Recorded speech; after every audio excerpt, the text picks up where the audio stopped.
আর রিয়াদ ভাই মানেই হচ্ছে টি-20 সে নিরাজ ট্রফিতে 6 মেরে বাংলাদেশের মান ইজ্জত তিনি রক্ষা করেছিলেন, বাংলাদেশের মান বাঁচাইছিলেন মাহমুদুল রিয়াদ ভাই। অ্যাডিলেডে 100 রান করেছিল, ইংল্যান্ডকে হারাইছিল। টি-20 থেকে কেন ভালোভাবে বিদায় নিতে পারলেন না? নিজের ঘরের মাটিতে হাজার হাজার মানুষ থাকবে মিরপুরে, সেখান থেকে পারতেন না বিদায় নিতে? তার পরিবার থাকবে, যেটা দেশের বাইরে আমরা দেখি ইংল্যান্ড, অস্ট্রেলিয়া, নিউজিল্যান্ড, তাদের পরিবার থাকে, তাদেরকে ওই সম্মানটা দেওয়া হয়, তারা ওইভাবে খুব ভালোভাবে কিন্তু বিদায় নিতে পারে। কিন্তু আমাদের দেশের কালচারে আমরা কখনোই দেখিনি যে একটা খেলোয়াড় খুব ভালোভাবে বিদায় নিতে পারছে, যেটা আমার জন্য একজন ফ্যান হিসাবে অনেক সুখা হতো। কারণ এদেরকে সবসময় সাপোর্ট দিছি, এদেরকে চাই আমরা ভালোভাবে বিদায় দিতে, সেটা কেন যেন হয়ে ওঠে নাই। মাশরাফি ভাইকে দেখছি হঠাৎ করে তিনি অবসর নিয়ে নিলেন আপনার শ্রীলঙ্কাতে। তারপরে সাকিব ভাই মনের অজান্তে টি-20 ওয়ার্ল্ড কাপে তিনি অবসর নিয়ে নিলেন, জানিই না।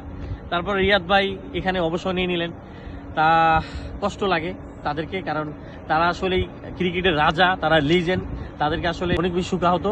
কারণ মিরপুরে ঘরের মাটিতে হতে পারতো তার জন্য শেষ টি-20, তা আর হলো না। ভিনদেশি একটা দেশ ইন্ডিয়াতে দেখে তাদের জন্য হচ্ছে।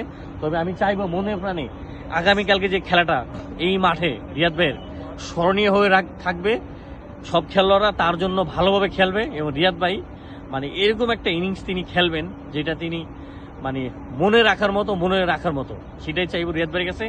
আর কালকে সব খেলোয়াড়রা ভালো খেলবে, রিয়াদ ভাইয়ের জন্য একটা জয় দিবে। কারণ এই মাঠে কিন্তু ইন্ডিয়াকে রিয়াদ ভাই হারাইছিল 2019-এ প্রথম টি-20 বাংলাদেশ জয় পায় ইন্ডিয়ার সাথে এই মাঠে।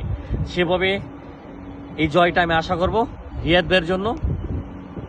ভালো খেলবে তারা, 2টা জয় পাইছে এই মাঠে শ্রীলঙ্কার সাথে আর ইন্ডিয়ার সাথে, সেই রেজাল্ট